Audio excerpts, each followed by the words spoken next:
Stay tuned for the Joan Quinn Profiles. Joan served the state of California as a member on the Arts Council and on the Film Commission.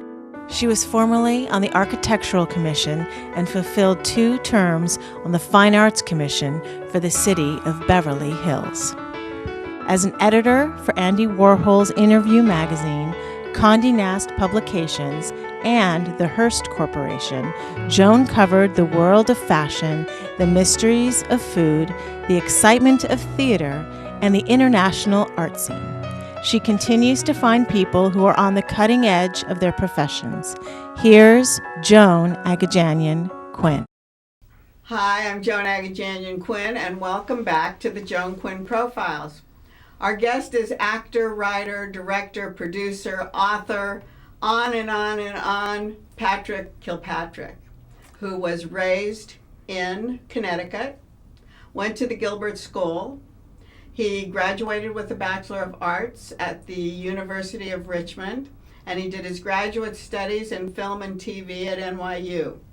He's been seen in close to 200 films and TV productions, mostly as the villain, playing against great super action heroes like Jean-Claude Van Damme, Arnold Schwarzenegger, Chuck Norris, and on and on and on, but also on the screen with the likes of Jessica Alba and Tom Cruise. So we'll talk about all that action stuff, but he's also written a memoir. Do you want to say the name? Because it's like a name. Well, we go by Dying for Living, but the subhead is Sins and Confessions of a Hollywood Villain and a Libertine Patriot. I know. Tell me what that's all about. Well, I've played a lot of villains, so that's obvious. That Dying for Living actually refers to gobbling up life from every moment, and I think I actually did that from the time I was born. But it also refers to playing villains. The Sins and Confessions, well, you know, my mother had some mental illness, and I'm not blaming her on it, but I had some issues when I was growing up, so I went in a lot of different colorful directions. It's really interesting, and I want to talk about it more, the book. Yeah. But before you started acting, you were a journalist. I was a journalist and a very high-paid advertising writer. Oh, you did? Oh, you were in an advertising company. Well, I was very, very lucky in Joan because I was hired by almost every magazine in New York when they wanted to do a campaign to draw readers to their magazine. It's called circulation advertising. Okay. And I would devise the campaigns. And for example, we relaunched Life magazine, myself and 2 other creative people, and that would raise through direct marketing and television and radio, would raise $69 million after taxes, and then they'd be able to launch the magazine as a monthly. So I was very lucky because it was a very literate form of advertising. But I did all kinds of writing. But you were writing a lot, weren't you? Fashion. Right. I did journalism, freelance for the magazines. So you were researching and covering events? And yeah, I had a stint as a foreign correspondent down in Colombia and Venezuela during the cocaine wars, and I did a lot of sports writing, ballet, wine. So you did everything. So how did your first film come about, and how'd you get it? If you were so busy doing all this writing. Yeah, I ended up at Time Inc., which was kind of like the pinnacle of that world, doing stuff for Life and Time and People, and I could have stayed there, and I kind of looked down the hall, and I might have been a vice president or a CEO at the time. Of that particular division, but I thought real writers wrote novels, and so to save money, I took a sabbatical from Time, and I split a house with a man named John Tillinger, who was an actor who was becoming a huge Broadway director. And so I ended up at Williamstown Theater Festival running around with Blythe Danner and Richard Dreyfuss and Frank Langella. And what were you doing, just with him and what? Yeah, he actually hired me to essentially, while I was writing the novel, babysit his kids while he went to direct But it's such a small community. Yeah. That you're like a part of it, right? Yeah, so I wrote a play instead of a novel. Oh, that's what happened. And the play got produced as part of the East Village Arts Festival. And then I was asked to join all these theater companies as the literary manager, the guy who selected the plays. Because you were the writer. Yeah, I was the only person who could read. Right. So All right. I started filling in whenever they needed somebody with a tennis racket or a swordsman or whatever, and it quickly took off. I ended up doing a play at the Second Stage, which you may know. Yeah, so you went right on the stage before you went on film. Oh yeah. I didn't know that. I did about I did regional theater and and I assisted Tillinger as he was doing all these Broadway shows and off-Broadway shows, and so that was great. What a great background then. Yeah, it was really classical education because Tillinger was really instrumental. So when you were playing these kind of roles, were they like super I was always physical. Yeah. Often I would double as the stunt coordinator for the show because I would put together the sword play and all of that. I'd always been an athlete. So, and I would, you took one look at me and they were going to put me in very physical things. Exactly. So then the first film came through that. The first film I did was, I actually did Toxic Avenger, which became a cult hit, made about $60 million. But I wasn't in the union then. But I managed to, the first film was directed by a great visionary director from England, Nicholas Roeg. Oh, wasn't he great? Yeah. And so you were lucky. You were directed by Nick Roeg?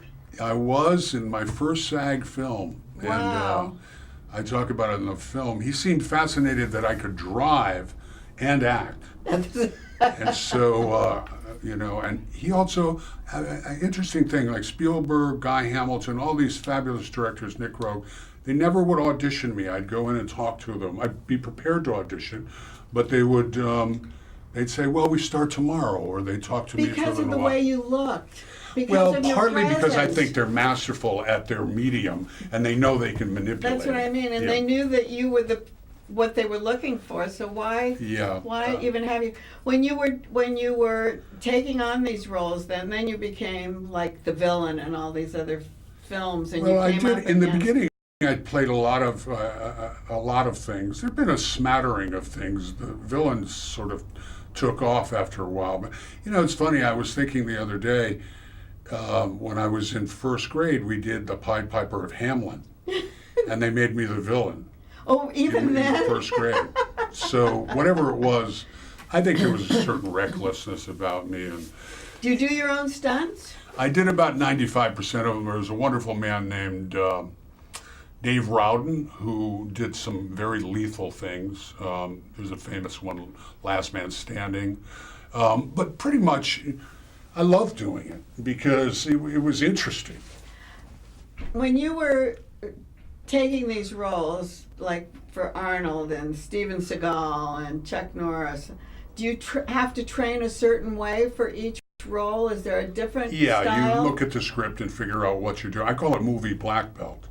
So you do have a certain... Yeah, I'm pretty lethal in some areas. I studied rifles, pistols, shotguns, sniping, jiu-jitsu, boxing. But it's different for each one. You apply... It is, yeah.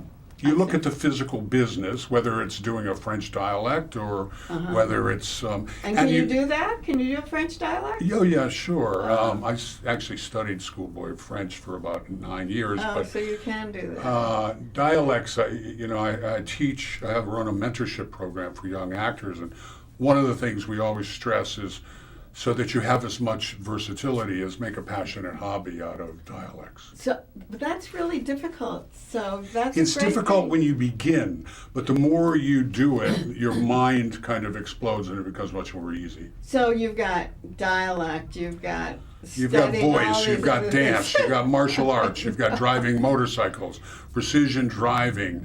And how do you keep in shape for all these? Then you have to keep in shape too. Yeah, I had a very bad car accident when I was 17, and it was pivotal because I became a writer rather than an actor at the time. But I also learned about very balanced exercise. And I also learned about massage and chiropractic and all these healing modalities. So I was very able by the time I got to acting to put myself back together very readily. So that you keep yourself in shape. Yeah, I don't risk my life off camera. I do very balanced do you go exercise. to the gym every day? Pretty much I do something. Yeah, you do something. Yeah. So we've got these roles. I'm going to ask you one thing. What if you have to have hair? What do you do in your role? I have a guy that I work with wigs. So you have a wig guy, okay. You know, like I played a Native American guy. You wouldn't know it because right now I'm very white, but you put a little makeup on and then you put a headband, and that allows you to put the black wig on. Wigs are great. So if you need hair, you can get hair, but your mustache is real. This is real. Yeah, I've used this for a lot of westerns. And you Also, grow the hair and. Going through all of this machination and everything we're talking about, do you ever get the girl? Very rarely have I gotten the girl, except in real life. You know, Lee Marvin said, whenever I come on camera, you know, I'm not going to get the girl and I'm going to get a cheap funeral. That's it. He's always gone, right? A couple of notable times I did. You did. Okay, so we've done this whole thing. You've had this great career. Why write a book now and go around? You've been doing book signings everywhere, from Book Soup to Las Vegas. Yeah, I go to Dallas on February 15th. In fact, I go to San Francisco on the 23rd. So you have a lot of New book York signings. What happens to the acting in between? Well, I do that if something comes up and you'd rearrange it. The acting comes first. Yeah. Okay. So why write this book?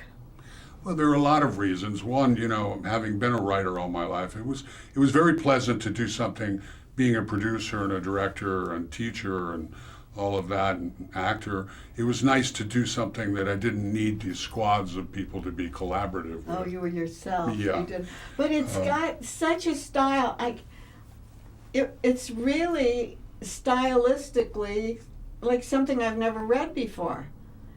Well, thank you. Tell me how that is. It's really interesting because you start reading it and nothing goes together, and then all of a sudden everything goes together, which is so difficult. Do you remember Tony Schwartz, the New York radio personality? No, I don't. He would talk. His show lasted an hour, and he would talk for the whole 60 minutes, and you'd go, what is this guy on about? And in the last 30 seconds, it would all come together. But that's how it was when I was reading, and you bring in things from here and there, but is it chronological?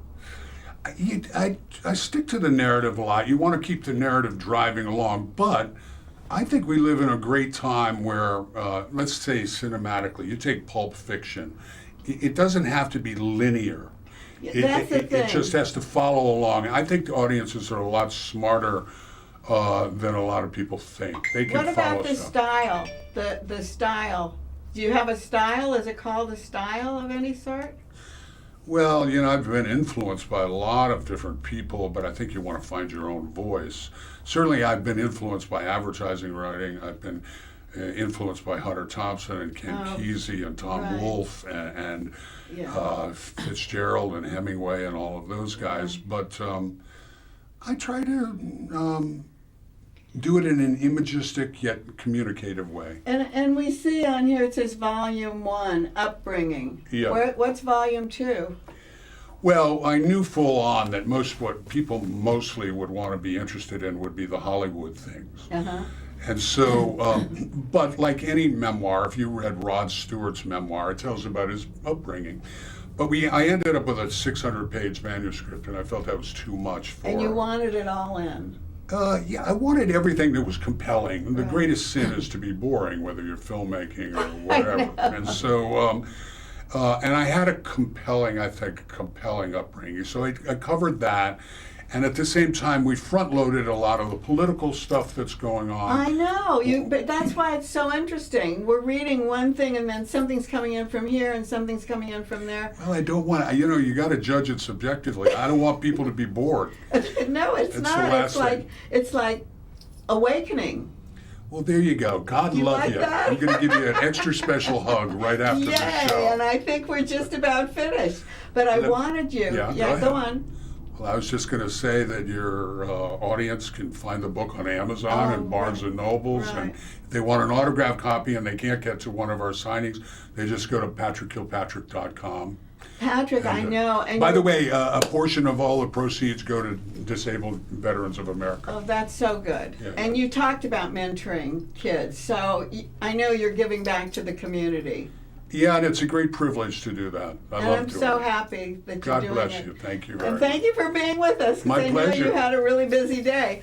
And we had a very busy day today, too, with all of our guests. And we will see you next time. So keep writing to my email, jaquinn1@aol.com. We'll see you next time.